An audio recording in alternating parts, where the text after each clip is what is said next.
What's going on, everyone? There's 8 money lessons I wish I knew in my 20s. And if I knew them earlier, my life would be totally different. Hope you enjoy it. Time versus money.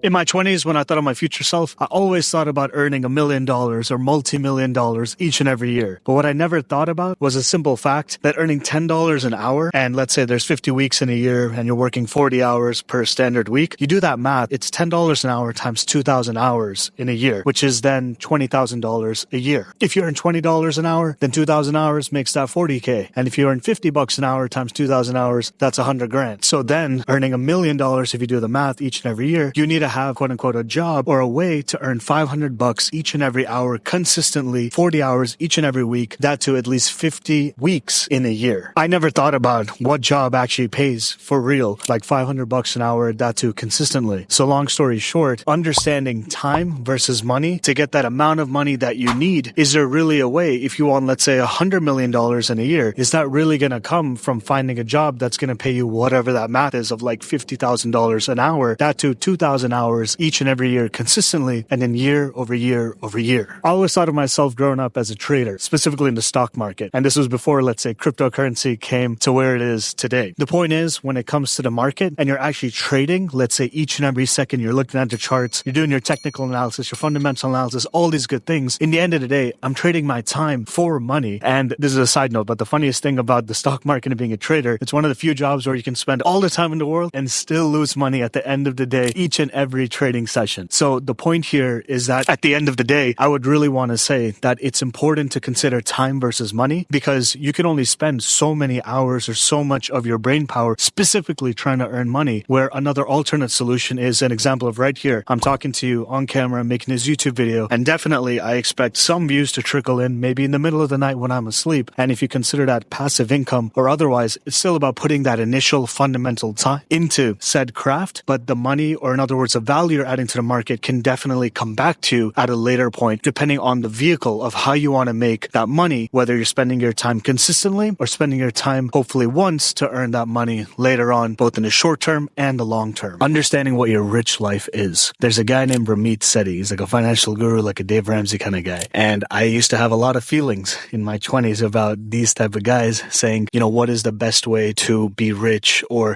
invest in index funds and save every penny and get a no-fee checking account and all these kind of, adages or, things to follow basically to become rich. But I looked at it like, okay, these are like common sense things. Like, why wouldn't you do this? And then what else can you do was always the way I used to think. The point is, a lot of their advice is really good for the average person. And if you're watching this channel or you're watching this right now, you're probably on average, as I don't consider myself to be that either. And we're always hopefully thinking, what is the bigger picture? What else can we do? How much further can we go, etc. So the point is, when it comes to what does your rich life look like, this could mean you want some type of house, some type of car. You may want to live in some type of certain locale. Maybe your daily habits are, let's say, having outside food, 2 to 3 times, or all your meals are, just outside. You don't want to cook at all. Maybe you want to hire a private chef. Maybe you want to have that outside coffee, in other words, like a Starbucks or otherwise, 2 or 3 times a day, etc. So when you do that math, the thing is, it may not be as much as what you may think. What I used to think in my 20s was that I just needed to make more. There was no real reason or any number, any target. It was like more is better, and that's all that mattered. Whether it was a penny saved, a penny earned, or doing something extra to make an extra $15, just like a quick kind of flip of some type of, arbitrage in terms of like buying an item and selling an item, or doing some type of,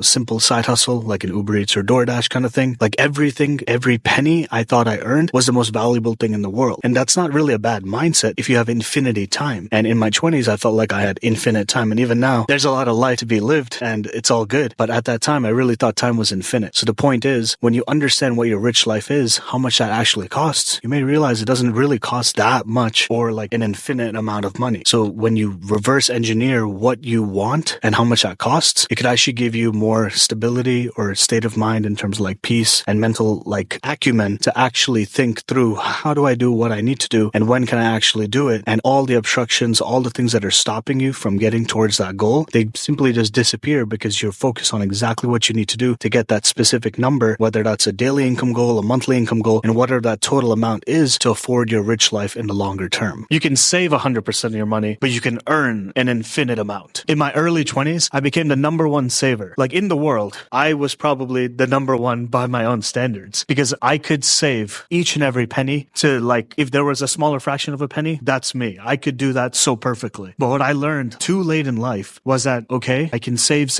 but if I'm making, let's say, $100,000 a year, what can I save? It's that same $100,000 a year, but those are post-tax dollars. But if I want to make $1 million, I can't save myself to $1 million. So understanding the fact that, hey, if you want X amount of money and you just can't save your way there, then you got to figure out that next step of how are you going to earn your way to what you want. Small money can make small gains, but it can also make big gains. For example, if you buy something for $1 and you sell it for $2, you just made 100%, right? Now, if you buy something for 100 and flip it for 200, you just made 100% again, and it's $100. But if you do that one deal of 100 into 200, let's say once in a month, that's a cool little side income of $100. But when you want to make, let's say, that bigger volume type of activity, aka if you sell 10,000 units of this $100 margin that you have, you do that math, what is that? Like $1 million right there. So if you do that obviously every month, that's $1 million a month. And otherwise, what I'm trying to say is I should do too many deals that were too small. In other words, selling that $1 and making it into two. And I used to feel on top of the world because it was more of my genius that allowed me, let's say, to make 100% profit. But it was my ego in the way of knowing that, hey, I can do this 10 times. In other words, make $1 into two, do that 10 times. That's $10. But in the grand scheme of things, is $10 going to change your life versus using that logic and using larger capital positions of, let's say, now 1,000 to make 2,000. You're talking about $1,000 profit times 10. Now you're talking about 10,000. So it's that small shift of mind and also willing to take the risk, quote unquote, of deploying certain amount of capital to make that whole situation actually make sense for you. Understanding what the total addressable market is of anything that you're involved with to make money. I love to beatbox. I've been beatboxing since like 2007. So that's like what feels like almost coming up on 20 years if you think about it a few years from now. The point is, beatboxing was something I love so much, I wanted to do it for the rest of my life. What I didn't understand was, in terms of money making and the principle of can this become a living and otherwise, was this concept of the total addressable market. This is because it wasn't me personally just doing beatboxing as a profession by myself, just going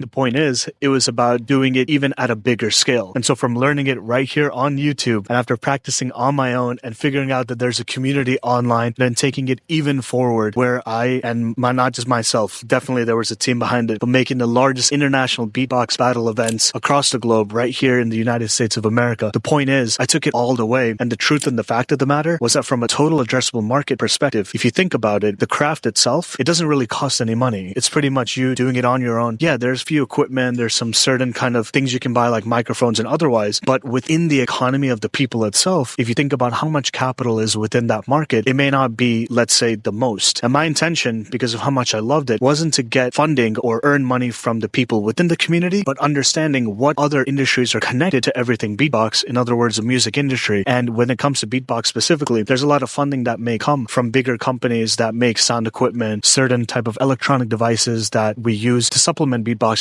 otherwise. But in the end of the end, from a total addressable market perspective, if it's, let's say, $100 billion industry, if you know what you're doing, and let's say I was quote unquote at the top, then if I can even extract, for lack of a better term, 1% of that 100 billion, you're talking about $1 billion. But let's say in this industry, maybe that total market cap wasn't as big as, let's say, what I wish it was, such that in the end of everything, what I would say is that it wasn't, let's say, feasible for me to consider it to take it even further and even further. So if you're into, let's say, Rubik's Cubes or like doing yo-yoing and even magic, for example, like those are really similar, let's say, to beatbox to some degree in terms of the total market structure. So just think twice regarding where you want to spend your time and effort of exactly where you want to keep going in a certain direction. And I don't regret anything because I'm here where I am due to everything I learned through everything beatbox and just a progression from going to zero to, let's say, the top. And so that has helped me in every other facet of anything in life, similar to working out. If you go from zero to getting that 8-pack to then just teaching courses and then teaching teaching others how to be fit, how to be healthy, etc., etc. So there's not a downside here, but a lot of time was spent. But from a pure financial perspective, if you need cash today or cash tomorrow, there's definitely probably better ways of doing what was needed than taking, let's say, the path that I did in my situation. If you can't buy it 5 times, you can't even afford to buy it once. This is really similar to if you can't buy it twice, you can't even afford it 1 time. And this is really saying to me personally, I used to save up money to buy something, let's just say arbitrarily it costs $150. And let's say over time I would save $75 each time. And let's say over a couple of weeks or more, I would finally have $150 to spend on said item. And the fact of the matter is that when something happened to that item, I would feel distraught. I would feel emotionally so some type of way because I spent time, I saved money to buy this thing once. And it's not that I couldn't afford it multiple times over time, but in general, I was saving up to spend on this discretionary item. And afterwards, if something happened, if I needed to buy it again, I genuinely would think, dang, I can't really get this a second time unless if I save up money over time or naturally dig into some type of emergency fund equivalent, which wouldn't be the smart thing to do. So the point is, it's not about the fact of affording it once or multiple times. It's the fact of if something happens to that item, how would you feel? What are the ramifications? What are the consequences? What does that take away in terms of funding towards another initiative you may have? So it's about thinking about the bigger picture versus thinking, can you afford it 2 times or 10 times over? It's just like fast food. If you can buy 1 burger, sure, you can buy the dollar menu of McDonald's really doesn't exist anymore if we're being real. But let's just say you can afford, let's say 10 McChickens when they used to be $1. That's great. But is that really good for your health? That's the real question. So really just hitting this point home, whether it's a big luxury good type of purchase or if it's like a cheap item, the point is just think about the bigger picture because spending money should require some level of thought because in terms of earning money, usually that too requires some level of thought. Lifestyle inflation versus keeping up with the Joneses. When it comes to lifestyle inflation, it's essentially the phenomena of folks earning more and then they end up spending more. And for me, I've heard of this many, many years ago, well before my 20s. And so for me personally, I've made it almost as a tenet of, hey, let me not do this where if I'm earning more, I'm going to end up spending more. At the same time, my quote unquote, let's say standards, maybe we're at a certain level where day to day, it's not like I'm wearing, Gucci, Louis, Dolce & Gabbana, Prada, Bulgari, etc. At the same time, let's just say that, I may not want everything, let's say from the thrift store, maybe back in the day where I used to find polos for $3 a pop, which used to help me a lot to kind of keep up with the Joneses with other folks that I went to college with. So the point is on the flip side, when it's keeping up with the Joneses and coming to this part, what I have realized is that depending on your industry and profession, what I was super against because of this saver mentality was literally, let's say, keeping up with how others, let's say, dress or have to spend on certain things to keep up an image in that industry. So for example, if you always need to wear a suit to work, even that level of suit may matter. If you're, let's say, in real estate and let's say in a very posh area, what may happen is you can't maybe just show up with flip-flop shorts and a t-shirt. That can work depending on your clientele. But the point is, just because you know how to, let's say, engage with a client, manage that relationship, close that sale, close that deal, it definitely can be the case where things work out. At the same time, on the flip side, it's almost like you need to look the part because we're all human and whether we like it or not, we're always judging where in the middle of this shot, the light was on, it turned off, now it came back on somehow suddenly. You may be thinking XYZ about this production quality, but that's just how life is. Sometimes it's about the outside, even though the content inside after you press some thumbnail for a video may be that much more valuable. Not tracking my net worth, especially when things weren't looking so great. In general, I didn't really have a good practice of tracking my net worth. I just assumed that, okay, hey, I'm earning more than I'm spending and I'm investing that difference and doing things to grow my capital otherwise. So in general, things should keep on going. And I was always concentrating on, okay, let's just make more money overall. But without having a target or understanding like, hey, by let's just say the age of 22 or the age of 25 or whatever, I want my net worth to be, X amount. Without having those goals, I wasn't taking certain actions and certain moves to accelerate that whole growth or also just reconsider the path I was on to, let's say, repivot to get towards where I wanted to get. Coming to net worth and not looking at it in those times where things didn't look so hot. An example is a few trades that had gone south where I lost a few grand and I really didn't want to look at the numbers. I was just like, okay, I just got to keep on going, blindly keep on going without understanding where was I right now in this moment before I rush forward. The point being, my net worth actually had gone up. I had my house, it had gone up on paper, $50,000 plus. And so simple math, all else equal, was that actually things were up in that short-term period. And the point is, had I seen that type of situation, what would have happened is that it would have reinforced me to say, hey, things aren't that bad. It's not the end of the world. Just just get up, figure it out and keep on going, but be more calculated for the better goodness of this whole situation. And so the point here is that it's basically saying in English, face the music, and it's okay to see the truth straight up on its face, because then you actually know, okay, hey, I'm here and this is what needs to happen for me to get to the next step. It's that simple. Not understanding each and every single detail of any type of asset class, investment, any type of area where I'm putting even 1 penny of our dollars earned. Case in point over here is that I bought my first house within a year of graduating from my undergraduate degree. And the real reason was because I was trading within the stock market as well as the cryptocurrency market. And I was able to save that down payment, take that next step, and then lock in that house. The point here is that at that time, I was just learning also what sounds like rudimentary, basic personal finance as of today from other folks on YouTube like Graham Stephan, where I didn't even know the concept of house hacking or rent hacking, where I could subsidize, let's say, my mortgage by having others living in the same property such that I didn't need to bear the full mortgage on my own. The point here is that similar to real estate, even within the stock market, you can be a technical trader just looking at the charts. You never even know about what's going on in the news. And you say, hey, the charts say this. And whatever the news says, whatever it is, it doesn't matter because the charts are the source of truth. What I learned from multiple iterations within the same asset class, deploying different amounts of capital, trying different techniques within the same type of trades or other items within the real estate market. Overall, what I got to know is that it would be really helpful if I had literally learned, let's say, the whole dictionary or the encyclopedia of all the options that were out there, and then revisiting things versus kind of,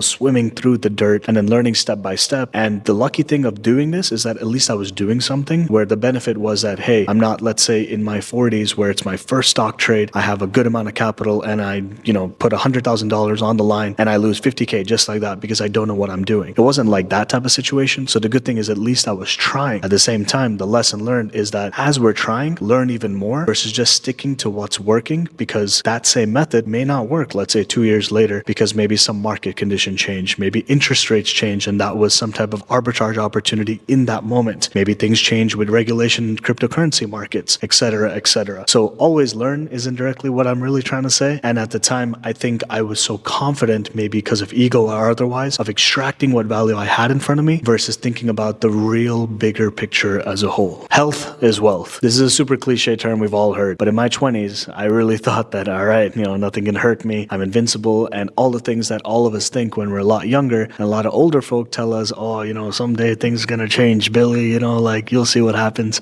And that basically is what I realized was happening over time. And specifically speaking, I was working this job. It was like 16 to 20 hours a day. Out of my own will, I was giving my heart and soul to this job, not knowing the bigger picture of, okay, am I going to get compensated for each and every minute I'm putting into this job, or is there a deal that's going to close that's going to get me an extra commission of, let's say, 100 grand or 200 grand? It was none of that. It was literally just me putting in my time into this job because I thought, okay, this is how you're going to be successful. Just always be present, always just be there, always be quote unquote working. And it didn't solve anything. If anything, my back was not feeling great at all whatsoever. And not just my back, like I'm talking like working like that. And it wasn't even like something I wanted to do. So it was like one of those things where if you're not even feeling fulfilled, but you're kind of being a slave to yourself, but for no real good reason, but also because I didn't know any better. So I was just putting in all my efforts no matter what, and for it to mean nothing. So the point is, your health, in terms of what I could have done with the time that I wasn't spending there, when it equals wealth, or let's say what my health could be, let's say 30 years from now, maybe because of how I was working so hard for those few years in that job, maybe that's going to affect me later, right? And maybe I won't be as wealthy as I could be because of what I did in my 20s due to this. So this is a long way to say that when I say health is wealth, it's not just keeping up with consistency around discipline around your health, whether that's exercise, eating well, sleeping well, all the things we all know, right? And in the end, we all do, maybe not all of us, but not exactly what's needed to benefit ourselves from a wealth perspective by just maintaining what seems so simple as what is our health. This is like a bonus tidbit, kind of controversial one, but I'm going to call it as don't settle. Specifically, this is the gripe I have with, let's say, corporate America versus entrepreneurship. And I've seen a lot of my peers, a lot of colleagues, a lot of friends where maybe they take the corporate America route. They're not so happy. They try their hand at entrepreneurship and maybe it doesn't work out and they go back to corporate America. It's totally fine. It's understandable. At the same time, if you don't need, let's say, that stable paycheck from a corporate America job, or you don't need,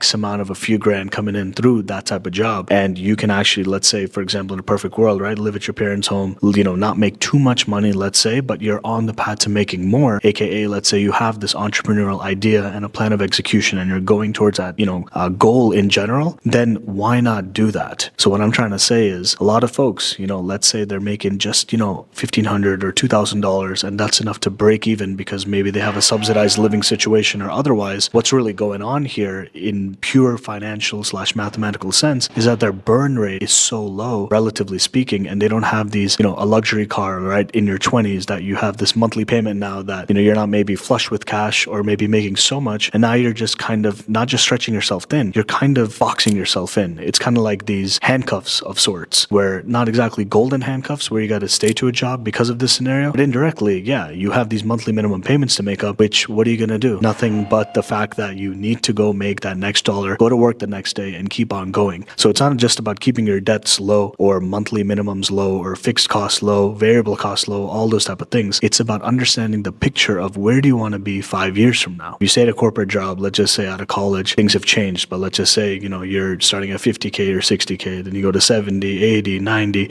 maybe you're at 100 to 120 5 years from now. Is that going to solve what you want? If you want $500,000 a year, how is that going to happen if it's not in that fashion specifically? What's going to happen is that the simple fact of the matter is that without having entrepreneurship as a way to scale a certain type of income stream, or maybe make that million or 2 million, let's say maybe 10 years from now, which maybe a corporate job will never pay you all else equal unless you're, let's say, in the C-suite, which that's a different game in its end. Or maybe you're an investment banker going to private equity, going to VC, venture capital, and you keep on going, right? Like that's great. So don't settle equals figure out what you want in life. And once you choose it, go towards that direction, because no one's going to say, hey, you should be working 100 hours or 120 because that's the right thing to do. And that's how you're going to become rich, right? Like no one's going to tell you to go work that much. And if you're sitting down doing nothing, people may be judging you, but they're also not going to be like, unless they're maybe your family or close people, they're not going to be like, oh, maybe, you should consider getting a job because it could help you be, concentrating on some goal and give you some discipline. Like there, the world is where it is. Like I'm not going to say it's a dog-eat-dog world or not, but as we know how things are changing with technology and how people are becoming siloed at individuals and otherwise, I think what's really the point I want to drive home here is picking the way you earn your resources in terms of actual money or capital you're earning dollar to dollar. What that means in English is essentially that, hey, do you want to work? And my terminology will be controversial here, but you can be like the many. I won't use any terms here, like the many, and follow like many others and be in corporate America and then,